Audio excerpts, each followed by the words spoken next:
para refletir conosco esse tema bonito da compaixão do bom pastor. Está conosco Dom Odilo Pedro Scherer, cardeal arcebispo de São Paulo. Um bom domingo para o senhor Dom Odilo, seja bem-vindo ao programa Discípulos e Missionários. Obrigado, e você também, bom domingo. E esse domingo poderia ser quase um domingo do Bom Pastor, né? Bem que o domingo do Bom Pastor é o quarto domingo da Páscoa, Exato. que nós já celebramos este ano. Mas neste domingo agora volta ao tema do Bom Pastor sobre esse aspecto da compaixão, né? Jesus olha para a multidão, tem compaixão da multidão porque parecem ovelhas sem pastor, né? E volta. Mas antes disso, é interessante observar, Jesus tem compaixão também dos discípulos. É verdade. Depois da missão, eles contam, dão um testemunho missionário, como que aconteceram as coisas na missão. E Jesus diz agora, então vamos descansar um pouco, vamos para um lugar tranquilo, lugar deserto, não é no meio do deserto, é um lugar sem muita gente, né? Lugar tranquilo. E foram, mas quando chegaram lá tinha tanta gente de novo, não deu para descansar. E Jesus teve compaixão desse povo, era como ovelhas sem pastor que estavam lá encontrando o pastor. Encontraram nele o pastor. E Jesus teve compaixão.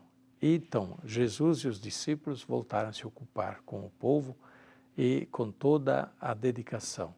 O exemplo é bonito, né? O pastor não descansa até que não vê o bem das ovelhas, né? E, portanto, dá prioridade às ovelhas. Não é que o pastor não precisa de descanso também, né? Mas ele dá prioridade justamente às ovelhas que tanto precisam. E olha, quem quiser dar prioridade a si mesmo não tem vocação para ser pastor, né? Por isso mesmo também o padre, o bispo, muitas vezes, olha, ele é atropelado nos seus programas, nos seus horários, até no seu dia de descanso, até de noite, né? Por pessoas que realmente precisam. E aí vai ao encontro, né? O bom pastor fez isso, né?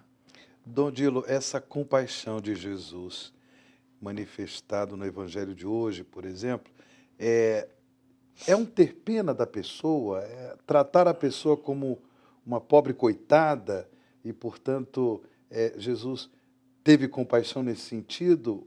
O que vem a ser essa compaixão de Jesus? Então, o que segue no Evangelho logo depois é que diz o que é ter essa compaixão. Não é simplesmente um sentimento vago de compaixão, né? Mas uma atitude operativa, né? Uma atitude de ir ao encontro. Certo? Compaixão é padecer com, né? É se aproximar, é partilhar a sua dor, o seu sofrimento, Certo. é ajudar a carregar a dor, o sofrimento, aliviar a dor, o sofrimento, a necessidade do outro com uma atitude proativa, né? Não é uma compaixão, digamos assim, apenas sentimental, mas é de obras, de ações, de ir ao encontro. Então, sim, ter compaixão, mesmo também na história do samaritano, do bom samaritano, né? Ele podia ter passado e dizer, coitado, caiu nas mãos dos ladrões, sinto muito, né? Que pena, e vai embora, né? Não, o bom samaritano chegou, viu, teve compaixão, desceu da sua mula, se debruçou literalmente sobre, né, sobre aquele homem caído, fez os primeiros socorros, né, e depois carregou na sua mula, na sua montaria, e o levou até a hospedaria.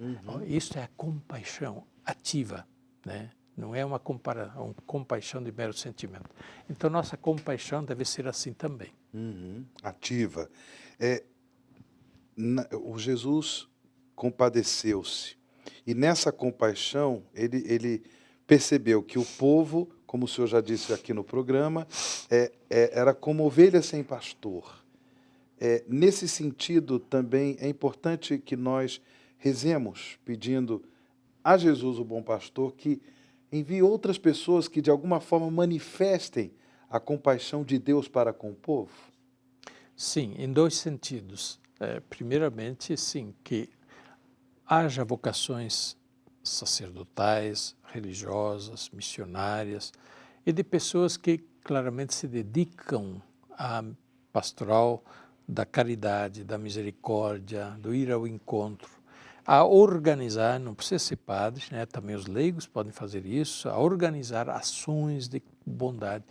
Eu claramente admiro quantas ações bonitas foram organizadas durante a pandemia, e não sempre foram padres ou religiosos, os leigos, né? Quantos leigos se mexeram e fizeram a sua parte, compaixão ativa para com os doentes, os que passavam fome, os necessitados durante esse tempo de pandemia. Então, sim, pedir a Deus que toque o coração de muita gente para assumir a atitude do bom pastor, pessoalmente, nas muitas possibilidades. Mas, porém, tem outra parte.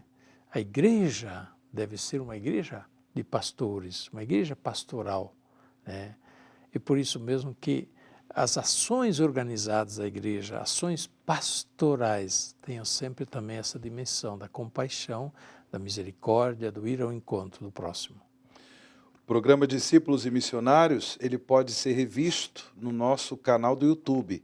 Acesse youtube.com/Play Canção Nova, youtube.com/Play Canção Nova, para que você possa assistir outros programas Discípulos e Missionários, uma vez que nós já tratamos aqui tantos e tantos temas da vida da igreja e também da nossa sociedade. E você pode também compartilhar o link desse canal no YouTube com os seus familiares, amigos, parentes, de modo que todos possam ser enriquecidos também por esse conteúdo de fé. Dodilo, na próxima quinta-feira, dia 22 de julho, celebraremos a festa de Santa Maria Madalena. Antes era uma memória, o Papa Francisco transformou numa festa, né? Discípula de Jesus. Certamente o exemplo dela também, de Maria Madalena, pode nos estimular nessa compaixão? Sim, certamente. Bom, Maria Madalena recebeu um título bonito que o Papa Francisco lhe dá, e bem que esse título já existia também, claro, né? Desde a patrística, exato, apóstola dos apóstolos. Exato.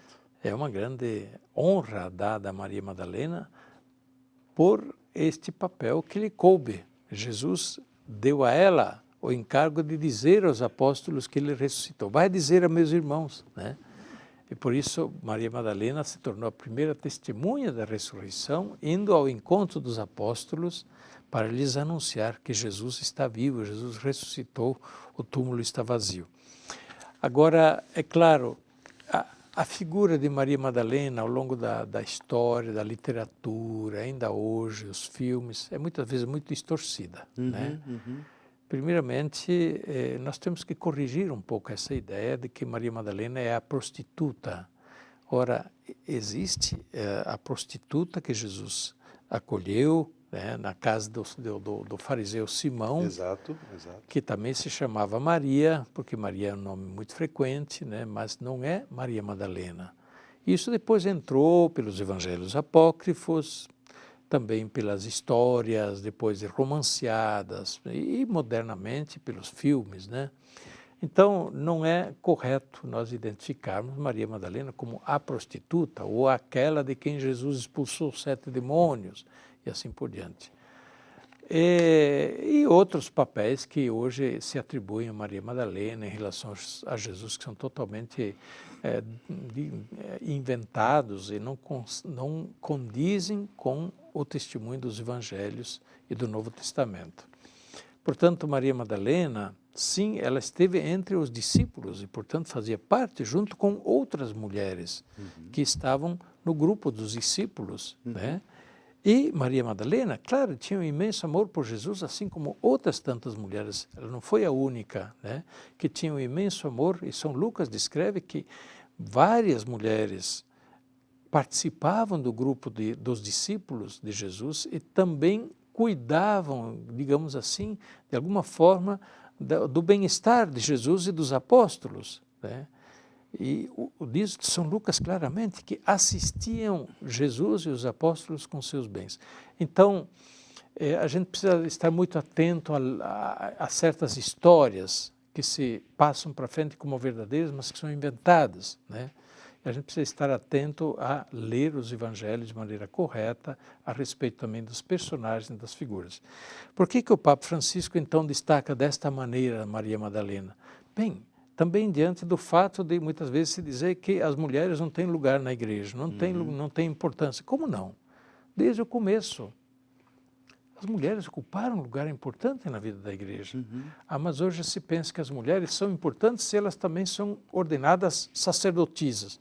Mas quem disse, né, que só o sacerdote é importante? Isso é uma mentalidade clericalista, não necessariamente dos padres, é de quem assim pensa, também é clericalista, de achar que é importante na igreja só o padre, só quem é ordenado e pode celebrar missa e tem poder, que poder.